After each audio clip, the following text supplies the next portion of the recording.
सरकार one rank one pension की बात करती थी, उसी सरकार ने आज देश के युवाओं के साथ नो रैंक नो पेंशन के जरिए जो अग्निपथ बहुत हुआ युवाओं पे अत्याचार, अब की बार मोदी सरकार, आज पूरा देश का युवा खड़ा हुआ है सड़कों पे। जो वतन के लिए युवा खड़े होते थे, आखिर ठेकेदारी के जरिए उन युवाओं को कहां खड़ा किया जा रहा है। आरएसएस और बीजेपी को आपने देखा होगा कैलाश विजयवर्गीय का बयान कि जो लोग युवा रिटायरमेंट होके आएंगे उनको हम अपने बीजेपी और आरएसएस के दफ्तर में हम उनको बैठाने का काम करेंगे। इसके लिए कैलाश विजयवर्गीय को माफी मांगनी चाहिए। से दलितों के ऊपर, मुसलमानों के ऊपर, जिस तरह से छात्रों के ऊपर, किसानों के ऊपर, महिलाओं के ऊपर जिस तरह से इस सरकार ने दमन करने का काम किया है, सबसे ज्यादा हिंदुओं को गाजर मूली की तरह कटवाने का काम किया। उत्तर प्रदेश में आपने देखा होगा कमलेश तिवारी को जिस तरह से इन्होंने सीबीआई जांच नहीं हुई, आखिर किसके शासनकाल में हुआ? योगी आदित्यनाथ जी के शासनकाल। पांडे जी, तमाम युवा छात्र अग्निपथ योजना से दुखी होकर आत्महत्या सुसाइड कर रहे हैं, कैसे देख रहे हो? बिल्कुल, कहीं न कहीं इसकी पूर्णता जिम्मेदारी भारतीय जनता पार्टी को है। आखिर बताइए, जो सरकार वन रैंक वन पेंशन की बात करती थी, उसी सरकार ने आज देश के युवाओं के साथ नो रैंक नो पेंशन के जरिए जो अग्निपथ योजना का जो इन्होंने क्रियान्वयन किया, आखिर क्या बताइए, ऐसी योजनाओं को देश के युवाओं के लिए जरूरत थी? ये सरकार कहीं न कहीं उन कॉर्पोरेट तंत्र के सरकार उसमें करना चाहती है, कॉर्पोरेट के जरिए इस देश में सबका बाजारीकरण करना चाहती है। आप बताइए, वतन के लिए जो लोग नौजवान लड़ते थे, जो इतनी मेहनत और तैयारियां करते थे, 4 साल 5 साल से ज्यादा करोड़ों युवा इस देश में तैयारी कर रहे थे कि देश की सेना में हम जाएंगे, लेकिन कहीं न कहीं इस सरकार ने इस देश के लोकतंत्र का खात्मा करने के लिए तैयार हो गई है। और जो सरकार पोडियम के जरिए देश के युवाओं को 2 करोड़ रोजगार देने की बात करती थी, वो नहीं, कहीं न कहीं आने वाले 1.5 साल में केवल 10 लाख युवाओं को रोजगार देने की बात की है। आखिर बताइए, ऐसी योजनाओं की क्या जरूरत थी? देश के प्रधानमंत्री जब कहते हैं कि जब युवाओं को बहुत हुए महंगाई पे अत्याचार, अब की बार मोदी सरकार, बहुत हुआ युवाओं पे अत्याचार, अब की बार मोदी सरकार, आज पूरा देश का युवा खड़ा हुआ है सड़कों पे। कहीं न कहीं सरकार, ये जो तानाशाही सरकार है, ये सीधे तौर पे देश की जनता को और देश के युवाओं को बरगलाना चाहती है। मैं कहता हूँ, आप बताइए, क्या बुलडोजर की राजनीति के जरिए, अग्निपथ के जरिए ऐसे ऐसे ये सरकार नए नए योजना लेके आती है जिससे आम जनता को कहीं ना कहीं पूर्णता परेशानी होती है। अग्निपथ योजना को तुरंत रद्द किया जाए और भारतीय जनता पार्टी इस देश की सत्ता में जो काबिज है, ये जनता पूर्णता आक्रोश के जरिए और क्रांति लाने का काम करेगी, क्योंकि ये सरकार कहीं ना कहीं युवाओं को छलने का काम कर रही है। जिस तरह से धर्म की आड़ में इस सत्ता ने देश के युवाओं को बेरोजगार करने का काम किया, कहीं न कहीं अब सरकार को झुकना पड़ेगा और देश का युवा झुका के रख देगा। लेकिन कहीं ना कहीं सेना में जो पुराना कल्चर था, जादू समूह के नाम पर जो रेजिमेंट बनी हुई थी, अब वो तो खत्म हो जाएंगे ना। देखिए, आप बताइए, ये सरकार कहीं ना कहीं, देखिए 4 साल का जो इन्होंने ये क्या लाए हैं, 4 साल पे ठेकेदारी के करिए देश के युवाओं को, जो वतन के लिए युवा खड़े होते थे, आखिर ठेकेदारी के जरिए उन युवाओं को कहां खड़ा किया जा रहा है कि स्टेबल नौकरी होनी चाहिए। जिस तरह से पूरे देश में बेरोजगारी का आलम था, आप सीएमआई की रिपोर्ट उठा के देख लीजिए, पूरे देश में सबसे ज्यादा बेरोजगारी का आलम था।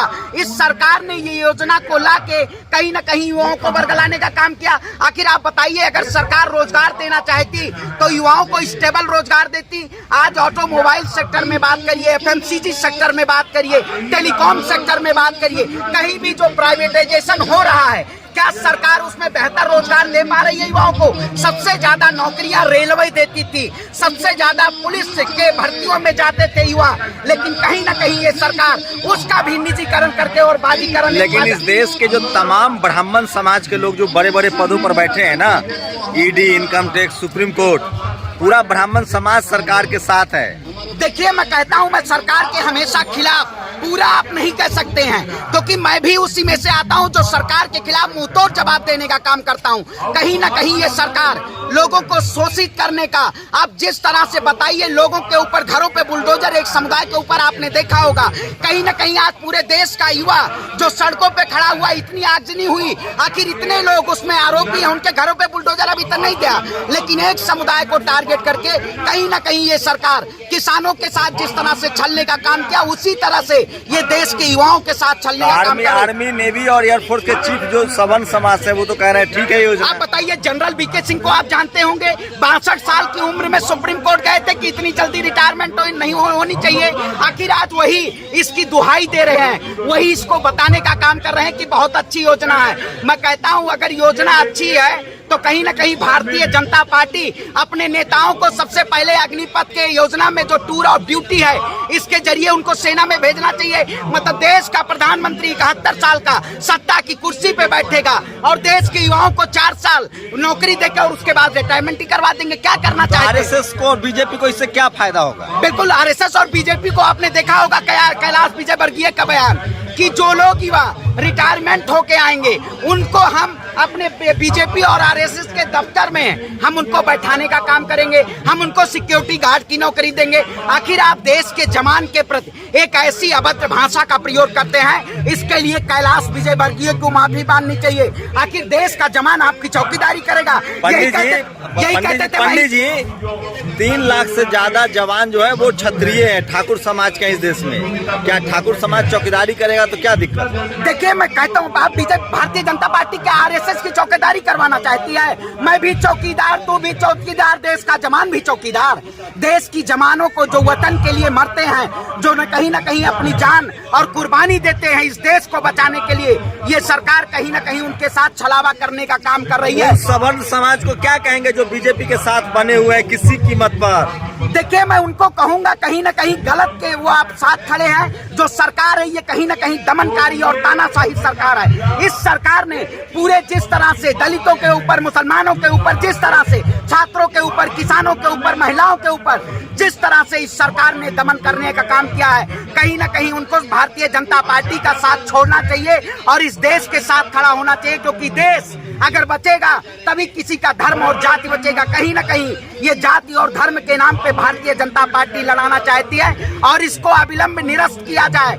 ये जो टूर ऑफ ड्यूटी अग्निपथ के जरिए पूरा देश चल रहा है, मैं देश के युवाओं से कहता हूं कि आप लोग इस सरकार के खिलाफ शांतिपूर्ण तरीके से प्रदर्शन करिए। कहीं न कहीं सरकार अगर रोजगार नहीं दे पाएगी तो आपको दंगा के जरिए आपके नौकरी को और छीनना चाहेगी। आपने देखा होगा जिस तरह से युवाओं के ऊपर FIR हो रहे हैं। तो सवर्ण समाज के अधिकारी, कर्मचारी, सारा सवर्ण समाज, ठाकुर, भूमिहार, ब्राह्मण, कायस्थ और पिछड़ा समाज क्यों है इस सरकार के साथ? देखिए, मैं सरकार के साथ नहीं खड़ा हूँ। सरकार के हमेशा मुखर होकर विरोध करता हूँ, क्योंकि ये सरकार कहीं न कहीं इस देश के लोकतंत्र का खात्मा करना चाहती है। जिस तरह से एक नए कानून के जरिए आपने देखा होगा, हम किसान आंदोलन में खड़े थे, सरकार कहती थी किसानों के बिल बहुत अच्छे हैं। इसी सरकार ने कितने, आप बताइए, मार्केटिंग के जरिए इस देश की जनता को गुमराह करने का आप लोग मोदी जी का विरोध कर रहे हैं क्योंकि मोदी जी आदिवासी महिला को राष्ट्रपति बना रहे हैं। देखिए, हम मोदी जी का बहुत पहले से विरोध करते आए हैं। जब से मोदी जी सत्ता में आए तब से विरोध करने आए हैं, क्योंकि धर्म के नाम पे जो पार्टियां राजनीति करेंगी हम उनका विरोध करेंगे। कहीं न कहीं ये सरकार इस देश में धर्म के नाम पे नफरत फैलाने का काम करती है। आप बताइए, यही सबके नेता और मंत्री जब देश में कृषि बिल आया हुआ था तब यही नेता मंत्री प्रचार करने का काम करते थे। हिंदुओं के विरोधी हैं। देखिए, मैं कहता हूँ सत्ता विरोधी, जो सत्ता कहीं न कहीं हिंदू कौन सा, सनातन धर्म को हम मानते हैं। सनातन धर्म जिस तरह से कहता है सर्वे भवन्तु सुखमा की बात करता है, सभी को सम्मान की बात करता है, ये कहीं न कहीं देश के प्रधानमंत्री एक समुदाय को टारगेट करके अपनी सत्ता की कुर्सी बचा रहे हैं। अगर ऐसे लोग सत्ता में, मोदी जी हिंदू हृदय सम्राट है, देश हिंदू धर्म से चलेगा। अरे मोदी जी हिंदू हृदय सम्राट हैं। सबसे ज्यादा हिंदुओं को गाजर मूली की तरह कटवाने का काम किया। उत्तर प्रदेश में आपने देखा होगा कमलेश तिवारी को, जिस तरह से इन्होंने CBI जांच नहीं हुई, आखिर किसके शासनकाल में हुआ? योगी आदित्यनाथ जी के शासनकाल में। आप बताइए कितने लोगों को जेल की सलाखों के पीछे डाला गया है।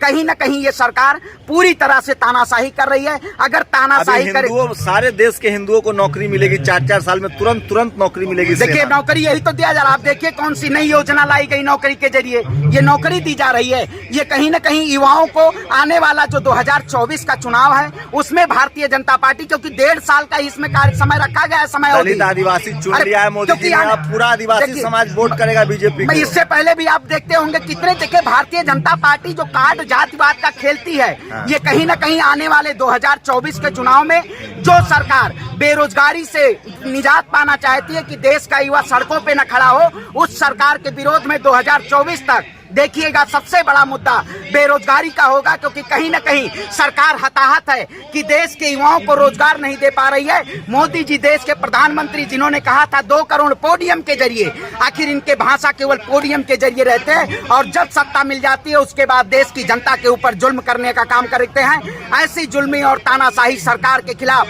हमारी आवाज हमेशा बुलंद रहेगी और जो लोग भारतीय जनता पार्टी के खिलाफ साथ हैं वो कहीं ना कहीं इस देश के साथ छलावा कर रहे हैं, क्योंकि भारतीय जनता पार्टी नफरत की राजनीति कर रही है। चलिए ठीक है। मोदी जी लेकिन हिंदू राष्ट्र बनाकर रहेंगे, आपको क्या देखिए आप बताइए, धर्मनिरपेक्ष राष्ट्र है भारत, सभी का देश है, हिंदू मुस्लिम सिख ईसाई गैर नहीं, सब भाई भाई, यहाँ सभी का देश है। लेकिन ब्राह्मण समाज कह रहा है कि देह पर से कपड़ा उतर जाए, 1000 रुपए पेट्रोल। अरे भाई हम कैसे बताइए, लेकिन पूरा मैं भी ब्राह्मण समाज से आता हूँ।